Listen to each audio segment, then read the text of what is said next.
Fala pessoal, sejam bem-vindos a mais uma aula para o nosso curso da certificação CPA 20. Eu sou o Prof. Renan Duarte e estou vindo aqui só para lembrar vocês de quem quiser ter acesso ao curso completo, com todos os slides que eu venho utilizando nas aulas, com a apostila completa, com banco de questões, com mais de 800 questões comentadas e também materiais de resumo direcionados para a revisão.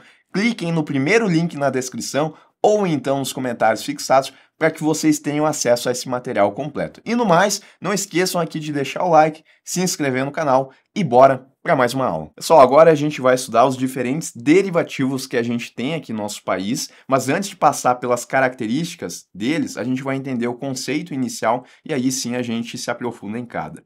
Bom, primeiro ponto aqui é que derivativos financeiros, eles são contratos financeiros que derivam o seu valor de um ativo subjacente. Derivam o seu valor, por isso que a gente chama de derivativo.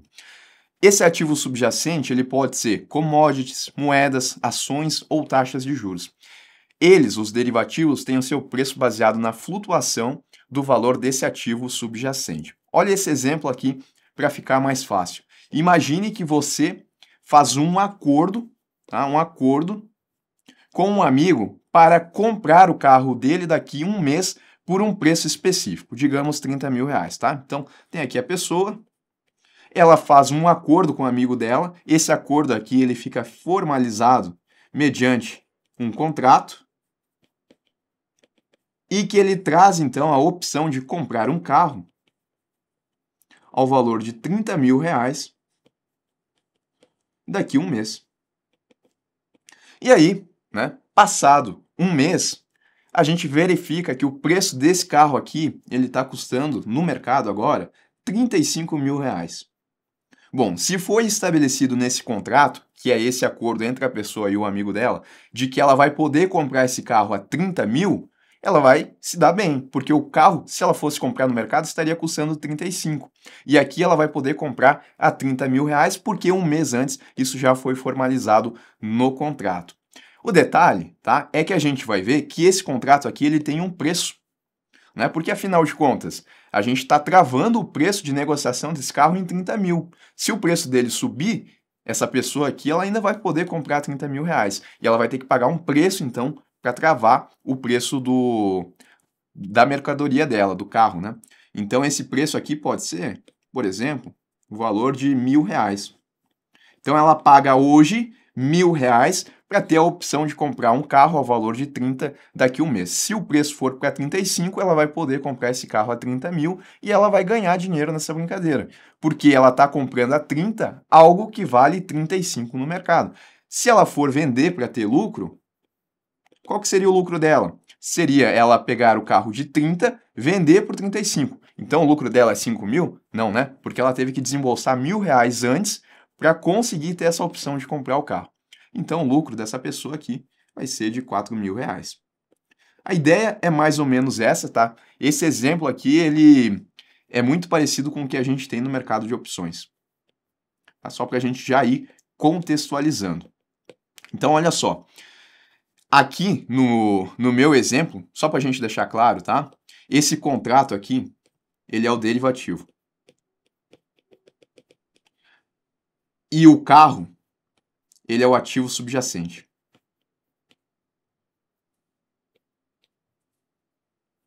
Vou colocar assim, ativo subjacente. Porque derivativos são contratos, tá aqui o contrato, que derivam o seu valor de um ativo subjacente. O valor desse contrato ele está derivando do valor do carro. Como assim, Renan? Pensa o seguinte, se eu tiver uma perspectiva de que esse carro ele vai valorizar muito em um mês, o meu amigo que vai fazer o acordo, ele vai cobrar mais hoje de mim para travar esse preço em 30 mil reais. Então, se eu tinha perspectiva de que esse carro de 30 ia dobrar o valor dele, aqui, no preço do contrato, o amigo ele ia colocar 10 mil reais. Eu teria que pagar 10 mil reais hoje, por exemplo, para ter a opção de comprar 30, porque a gente está esperando uma expectativa desse carro dobrar de valor. Ou 10, ou 15, ou 20, depende de qual que é a perspectiva. O detalhe é que esse preço do contrato, do derivativo, ele está derivando do valor do preço do carro, que é o ativo subjacente. Esses contratos, eles podem ser usados para proteção contra riscos financeiros, que é o que a gente chama de hedge, ou então para especular sobre movimentos de preço. Aqui a gente pode entender como uma especulação, porque essa pessoa que está travando o preço de 30, ela especula de que esse carro vai subir de valor nesse preço.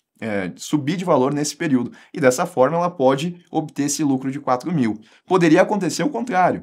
Ao invés do carro ir para 35, o carro poderia baixar o valor para 28 mil reais. Nessa situação, se a gente estiver falando de mercado de opções, o nosso amigo aqui, ele não vai ter que comprar esse carro ao preço de 30 se o valor dele está sendo negociado a 28, porque ele pagou, aqui está 10, né? Mas vamos lembrar aqui dos R$ 1.000. Ele pagou R$ 1.000 para comprar a 30, não para ter que comprar a um valor menor do que isso. Ou comprar numa situação em que o preço desse carro está menor do que esse valor. Porque se ele comprar a 30 algo que está valendo 28, ele vai perder dinheiro. Então por que ele pagou o contrato nesse sentido, né? Então nessa situação, quando o preço do carro estiver menor do que aquilo que foi definido no contrato, ele simplesmente não faz nada, ele simplesmente não honra a possibilidade que ele tem de comprar esse carro.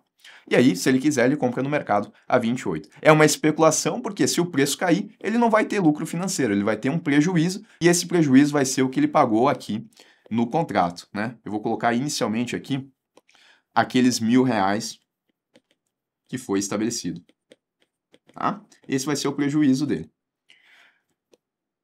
Também pode ser utilizado para hedge, que é para proteção contra riscos. Aí, por exemplo, uma pessoa tem uma ação e ela está preocupada com o preço de queda, com a queda do preço dessa ação. Aí ela pode utilizar dos derivativos aqui para segurar o preço de venda dessa ação, também é uma possibilidade.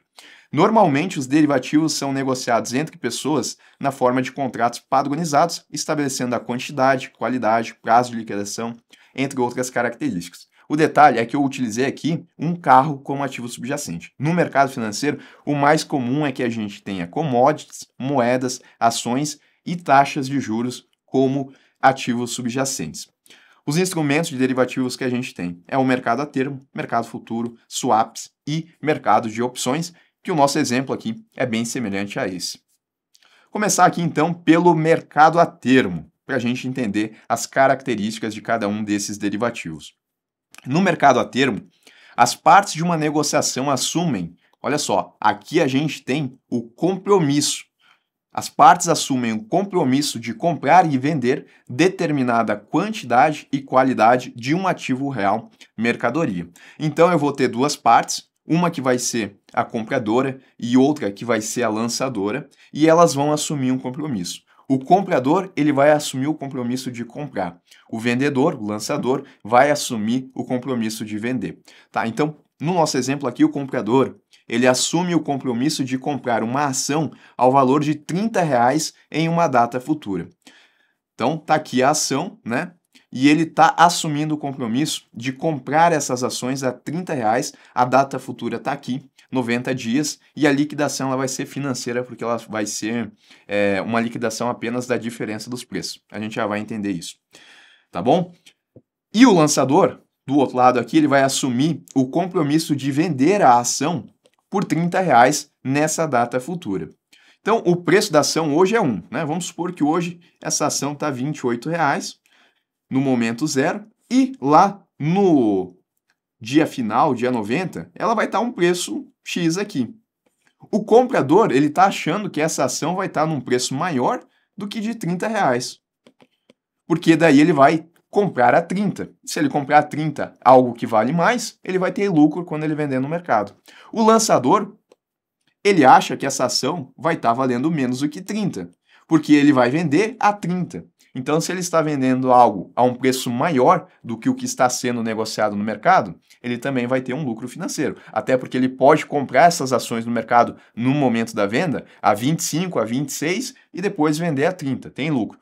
Qual que é o ponto aqui? Os dois, eles têm visões diferentes do que vai acontecer ao final dos 90 dias. Um está achando que a ação vai subir e o outro está achando que a ação vai cair abaixo de R$ 30. Quais os cenários, então, que a gente pode ter? Cenário 1, o preço no vencimento de R$ 35. Então, passou 90 dias, o preço foi a R$ 35. Beneficiou quem? Aquele que achava que o preço ia subir. Então, o comprador, ele tem o compromisso de comprar a R$ 30, algo que está valendo 35. Então, ele compra a 30, depois ele vende a 35. E o vendedor, como ele assumiu esse compromisso, ele vai ter que vender a R$ 30, ainda que no mercado ele poderia vender a 35. Bom, cenário 2, o preço da ação agora não está mais 35. O preço da ação agora está R$ 25. Já muda. Isso beneficia quem? Beneficia o lançador, que ele esperava que a ação ficasse menos do que R$ 30. Nessa situação aqui, então, ele vai ter que vender a 30, porque foi o compromisso que ele assumiu, algo que está valendo 25 no mercado. Pensa na seguinte situação, se esse nosso lançador, durante esse período de 90 dias, ele não tivesse essas ações e só fosse comprar as ações no final do vencimento, ele poderia comprar no mercado a 25 agora e vender a R$ 30 ao comprador. Então, poderia acontecer esse tipo de situação também. No cenário 1, quem ganhou aqui a operação foi o comprador, no cenário 2 foi o lançador. Bom, para o mercado a termo, a gente pode ter prazos mínimos e máximos. O prazo aqui foi de 90 dias, né? Esse prazo mínimo ele é de 16 e o prazo máximo de 999 dias corridos. A liquidação ela pode acontecer de duas formas. A liquidação física, que é quando o lançador ele vai de fato entregar as ações ao comprador. Ele vai passar o nome ali para o comprador. E tem a liquidação financeira. Essa é diferente, porque essa daqui ela só vai se dar na diferença dos recursos financeiros. Então, ele vai entregar o dinheiro ao invés de entregar a ação propriamente dita. Tá? É uma outra possibilidade que a gente tem, não tem a entrega física, tem só a diferença financeira. Existe a possibilidade de liquidação antecipada? Sim, ela pode acontecer, a liquidação, melhor dizendo, ela pode acontecer por decurso de prazo, ou seja, nessa data aqui que foi estabelecida de vencimento, ou antes do vencimento, mediante acordo mútuo das partes, quando solicitado pelos compradores, sem que isso altere o preço fixado a termo. Tá? Então, o prazo aqui do nosso exemplo foi de 90 dias, mas a liquidação ela poderia acontecer antes, desde que solicitado pelo comprador, é ele que vai fazer a solicitação, e desde que o lançador ele aceite, porque tem que ser de comum acordo entre os dois, mas a solicitação tem que vir do comprador. Em relação aos direitos e proventos, porque as ações elas têm dividendos. Então, em relação a isso, no contrato a termo, eles pertencem ao comprador e devem ser repassados juntamente com as ações objeto na data de liquidação do contrato ou segundo as normas da B3. Então, quem é que tem os direitos como dividendos dentro desse período aí, em relação às ações? O comprador, tá? Então, é o comprador, olha os detalhes, é o comprador que solicita a liquidação antecipada no mercado a termo e os direitos e proventos referentes a essa ação que está sendo negociada também pertencem ao comprador. O contrato a termo ele é considerado como um contrato não padronizado, pois as negociações podem ser feitas com maior nível de detalhamento. Um contrato padronizado é onde a gente tem estabelecido a quantidade, a qualidade, é onde a gente tem características aonde a gente não consegue modificar muito, não consegue trazer muito detalhamento. No mercado a termo, então, a gente não tem um contrato que é considerado padronizado, porque tanto o comprador e o vendedor eles podem especificar, podem detalhar mais a operação da maneira como eles quiserem. Em relação às garantias, tá? O mercado a termo ele deve ser realizado através de uma corretora e há a exigência de garantias para ambos os participantes. Para o vendedor, ele tem que ter a cobertura, que é o depósito da totalidade dos títulos objetos da operação.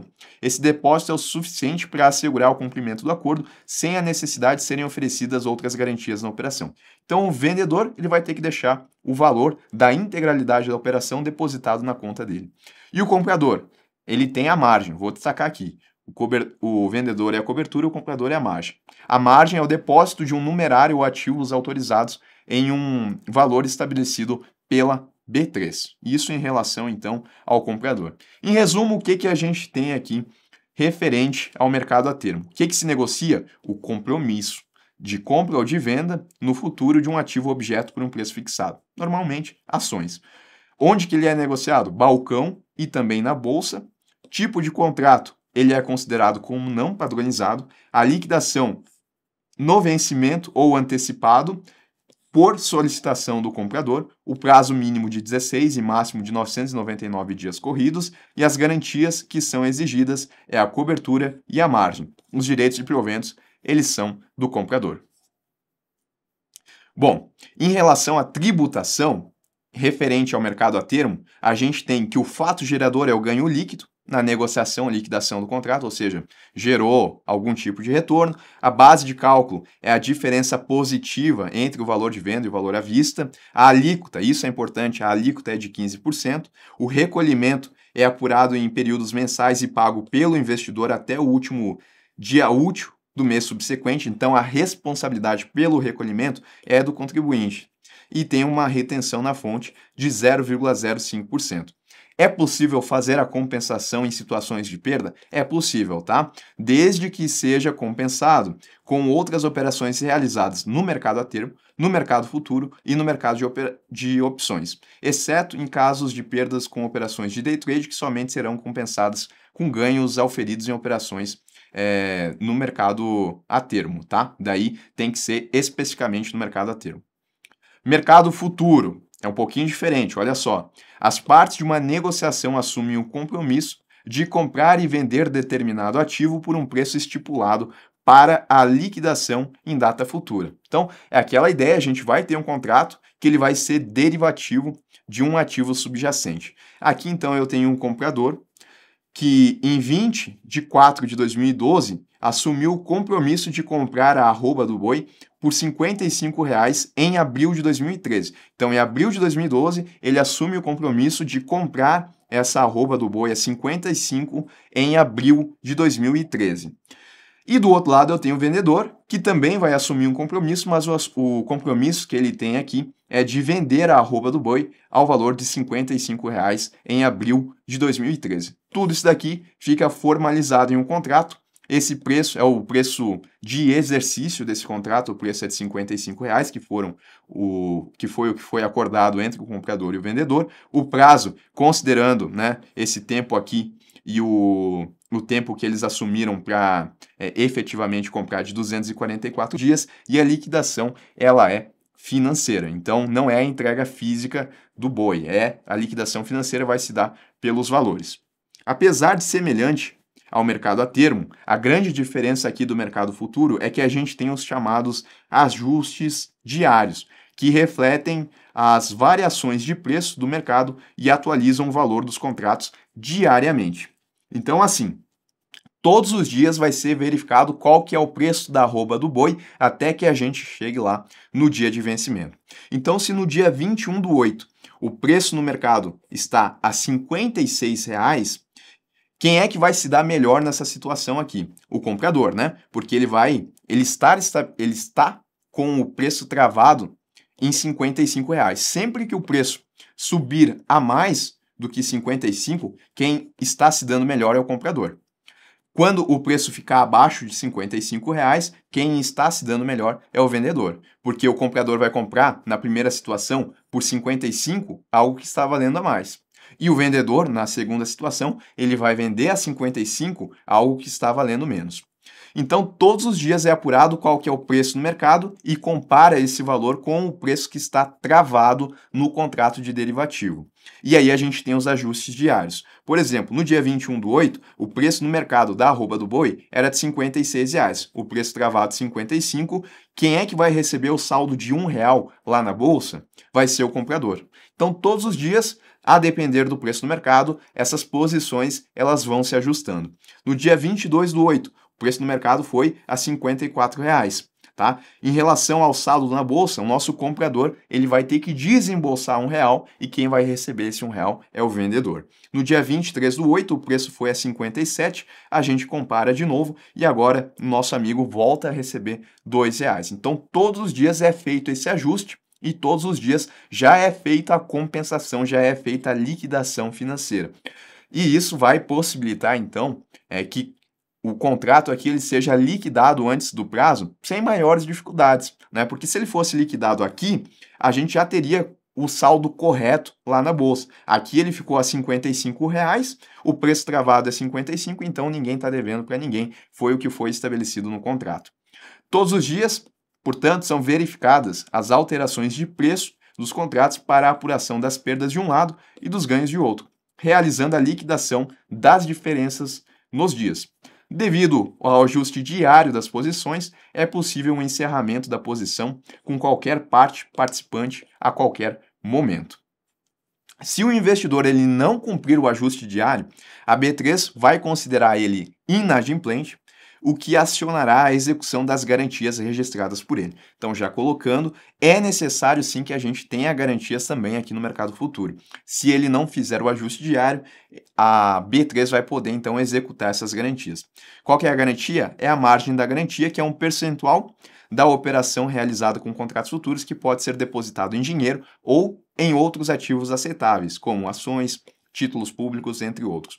Os contratos futuros também se caracterizam por sempre seguirem um determinado padrão. Por isso que aqui a gente tem que esses contratos eles são considerados como padronizados.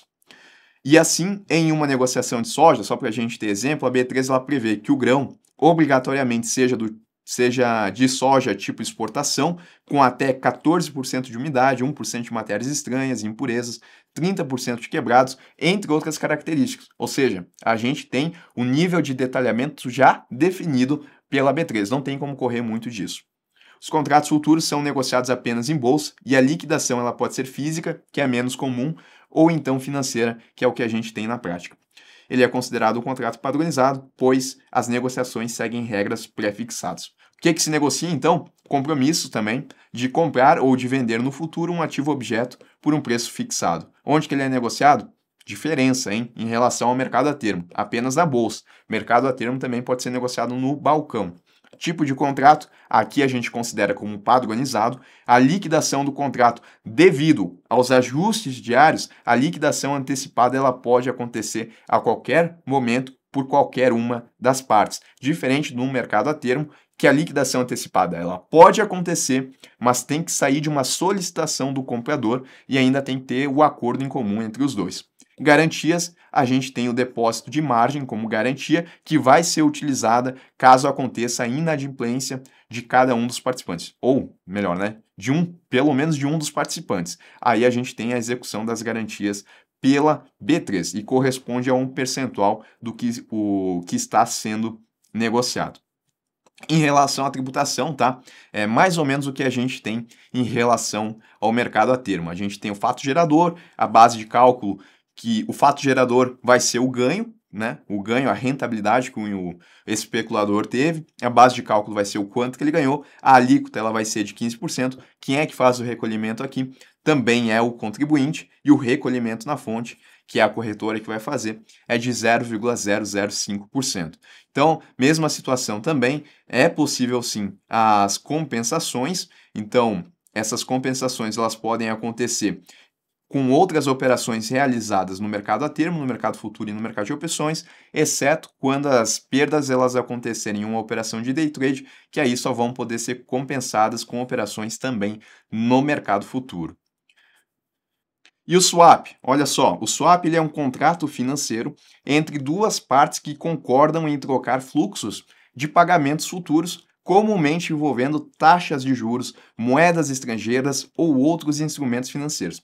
Então eu vou ter dois fluxos de pagamentos que são futuros e as partes vão estabelecer entre si a troca desses fluxos financeiros. Olha o exemplo aqui para ficar mais fácil. Eu tenho uma empresa e essa empresa ela faz a exportação de produtos para o exterior. Então, se ela faz a exportação, ela recebe em dólares. Vamos supor aí que ela recebeu $1 milhão de dólares. Isso é o que ela recebe. O detalhe é que ela tem custos em reais. Vamos supor que os custos dessa mesma empresa aqui, eles estejam em R$500 mil. Tá? E ela vai receber no futuro mais dólares por conta das exportações que ela está fazendo. O detalhe é que ela não consegue saber hoje quanto que vai estar custando os dólares daqui a um ano, e aí ela não sabe se o que ela tem de despesa em reais, se quando ela for fazer a cotação do dólar, isso vai ser o suficiente para ela conseguir fazer o pagamento de suas despesas, né? Porque tem uma parte que ela vai deixar para despesa, tem outra parte que vai ser o lucro dela. Então, seria interessante se ela soubesse hoje o quanto que ela vai ter de recebimento daqui a um ano. E para evitar, então, daqui a pouco, perdas que podem acontecer dada a flutuação do mercado, ela pode concordar em trocar a variação do câmbio nesse período aqui por um outro determinado ativo financeiro. No nosso exemplo aqui, a empresa ela vai trocar a variação do câmbio pela variação da taxa Selic, que já é algo mais conservador, né? A gente já consegue estimar um pouco melhor como é que vai ser a variação da taxa Selic no período. Então, aqui no exemplo, eu tenho a empresa que recebe em dólares e tem custos em reais, e ela vai pagar a variação do dólar à instituição financeira. E aí o nosso banco ele vai aceitar esse swap, pois ele acredita que a variação do dólar será maior do que a variação da taxa Selic. Se acontecer isso, o banco ele ganha. Se acontecer o contrário, né, quem vai ganhar aqui na operação vai ser a empresa. E o swap, portanto, é esse acordo entre a empresa e o banco onde acontece a troca desse fluxo de pagamentos futuros. Então, só para a gente entender, né, vamos pensar que no período de um ano, a variação da taxa Selic ela foi de 15% e a variação do dólar foi de 10%. Lembrem, né, que o banco ele acredita que a variação do dólar vai ser maior que a variação da Selic. Aqui não se confirmou. A taxa Selic está maior e o dólar está menor. Nessa situação, então, a empresa vai receber a variação da taxa Selic, os 15%, enquanto que a instituição financeira vai receber os 10% da variação do dólar. Se fosse o contrário, quem ia se dar melhor? Né? Taxa Selic variou no período 10% e o dólar desvalorizou 15%. Aí, nesse cenário, quem se dá melhor é a instituição financeira, porque a empresa ela vai ter que pagar essa variação do dólar, que foi os 15%, enquanto que a instituição financeira tem que pagar só os 10% da variação da taxa Selic. Tá? Então, diferentes cenários aqui. Qual que é a caracterização do swap? É que a gente tem um contrato onde são trocados fluxos de pagamentos futuros. E aí eu posso trocar taxas de juros, moedas estrangeiras ou ainda outros instrumentos financeiros. No swap, a gente não tem um ajuste diário das posições, ou seja, durante a vigência do acordo, a gente não tem desembolsos de recursos, e a liquidação financeira da operação acontece apenas no vencimento do contrato, através da diferença entre os fluxos que foram trocados entre os investidores. Nesse sentido aqui, na liquidação do contrato, a gente só vai ter o pagamento da diferença, né? Nesse caso, quem é que ganhou com a taxa Selic menor e a taxa e a desvalorização do dólar maior? Quem ganhou aqui foi a instituição financeira. Então, ela só vai receber a diferença aqui. A empresa paga só os 5%, que é o que ela recebe aqui da diferença desses dois. No cenário contrário, né, quem recebia os 5% era a empresa. Isso que é a liquidação das diferenças. Semelhante aos outros mercados de derivativos, é exigida a margem de garantia quando a operação ela for contratada através da B3. O prazo de vencimento ele é livremente pactuado entre as partes. Aqui a gente estabeleceu que era um ano, mas isso varia aí de acordo com as partes envolvidas. Em relação à tributação, olha só, o fato gerador, de novo, tá? É oferir algum tipo de rendimento nas operações de swap. Base de cálculo é essa diferença que foi apurada. A alíquota, o detalhe, a gente vai ter a tabela regressiva de imposto de renda para aplicações de renda fixa. Então, quando envolver renda fixa aqui, a gente tem a tabela regressiva. O recolhimento é na data de liquidação ou da cessão de contrato através da retenção na fonte, e a responsabilidade de recolhimento é da pessoa jurídica que efetuar o pagamento do rendimento até o terceiro dia útil da semana subsequente à data de retenção. Em relação à compensação, aqui não é permitida a compensação de perdas incorridas em operações de swap com os ganhos líquidos obtidos em operações de renda variável. Aqui só é possível compensar com operações de renda fixa, visto que as operações de swap seguem a tabela regressiva de imposto de renda. Então, uma diferença em relação aos demais derivativos, aqui a gente tem essa trava de que não é possível compensar com outras operações de renda variável. Então, em resumo, tá? Swap. O que se negocia? O compromisso de trocar o resultado líquido das diferenças entre dois fluxos de recebimento. Ele é negociado em balcão e bolsa.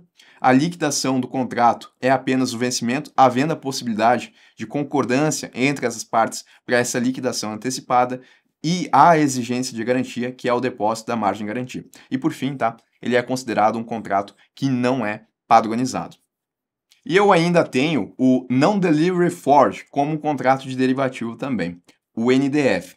Ele também é chamado aqui no Brasil de contrato futuro de balcão sem a entrega física. Ele é um contrato a termo de moedas negociado em mercado de balcão. No NDF, duas partes concordam em um contrato a troca de uma moeda por outra em uma data futura a uma taxa de câmbio que está especificada no contrato. No entanto, ao contrário de outros contratos futuros, no NDF a gente não tem a entrega física das moedas no vencimento do contrato. Então essa é uma característica do NDF, é a não possibilidade de liquidação física. Tanto que o nome dele é esse, né? Contrato futuro de balcão sem a entrega física. Mas ele é muito semelhante ao mercado a termo. No vencimento do contrato, o investidor ele irá pagar ou receber o ajuste, que é o resultado da diferença entre o valor acordado previamente e o valor da moeda no dia do vencimento da operação. Então, com um exemplo sempre fica mais fácil. Vamos pensar o seguinte, a gente tem uma empresa que ela precisa fazer o pagamento de mercadorias no valor de 100 mil dólares lá no dia 21/10 de 2022. E ela deseja se proteger da valorização do dólar em relação ao real. Tá? Então, hoje, essa empresa que precisa comprar daqui a um ano 100 mil dólares em mercadoria, ela vai utilizar aqui de um NDF para travar o preço de negociação do dólar lá no futuro a 13,30. Hoje, o preço do dólar está 13,20. A empresa está travando em 13,30 para daqui a um ano. Então, vai estar lá estabelecido no contrato, né? Preço de exercício 13,30, prazo 365 dias e a liquidação financeira. É isso que é a definição do NDF, tá? As duas partes concordam em um contrato para a troca de uma moeda em uma data futura, tá aqui, a uma taxa de câmbio especificada, tá aqui a taxa de câmbio. Do outro lado, eu vou ter o vendedor que assume a obrigação de vender dólar a 13,30 na data futura, 21/10 de 2022. E aí a gente pode ter também diferentes cenários de acordo com o que acontecer. Cenário 1, a gente chegou lá na data especificada no contrato do NDF. E o preço do dólar no vencimento está a 13,15. Olha só, com esse cenário aqui, quem é que se dá melhor? É o vendedor, né? Porque o vendedor assumiu a obrigação de vender a 13,30 e o preço no mercado está a 13,15. Então ele vai vender algo a 13,30 que na verdade está custando 13,15. Então, com o dólar em 13,15 no vencimento, a empresa ainda faz o pagamento a 13,30. O nosso comprador, tá? O comprador vai pagar a 13,30. E o vendedor lucra o ajuste, que corresponde à diferença no preço das moedas. Então, o lucro do vendedor a gente pode ver aqui, né? A gente vai pegar os 100 mil dólares e vai fazer a troca aqui em relação ao preço que está estabelecido no contrato e em relação aqui ao que está estabelecido, o que está estabelecido não, né? O que está vigente no mercado. Então, o nosso vendedor aqui ele vai lucrar 15 mil reais e, de novo, a gente não tem a liquidação física, só vai receber a liquidação financeira, que são esses 15 mil reais. Cenário 2, preço à vista no mercado, 3,45. Já é um pouco diferente, né? Porque o preço agora está maior do que aquele que consta no contrato. Quem é que vai se dar bem aqui? Vai ser a empresa. Com dólar em 13,45 no vencimento, a empresa vai fazer o pagamento a 13,30 e o vendedor que vai sofrer o prejuízo no ajuste, que corresponde à diferença no preço das moedas. Tá? Então a empresa ela vai comprar a 13,30 e o vendedor vai ter que vender a 13,30, algo que está custando 13,45. O desembolso dele vai ser de 15 mil reais. Então, na situação A, um lucro de 15 mil. Na situação B, um prejuízo de 15 mil. E, independentemente do que aconteceu aqui, a nossa empresa ela travou o preço a 13,30 e vai ser o que ela efetivamente vai pagar na data de vencimento. Em outras palavras, ela tirou a imprevisibilidade, ela tirou a insegurança da taxa de câmbio, porque foi fixado aqui a 13,30 e dessa maneira, um ano antes, ela sabe exatamente o quanto que ela vai ter que gastar um ano depois.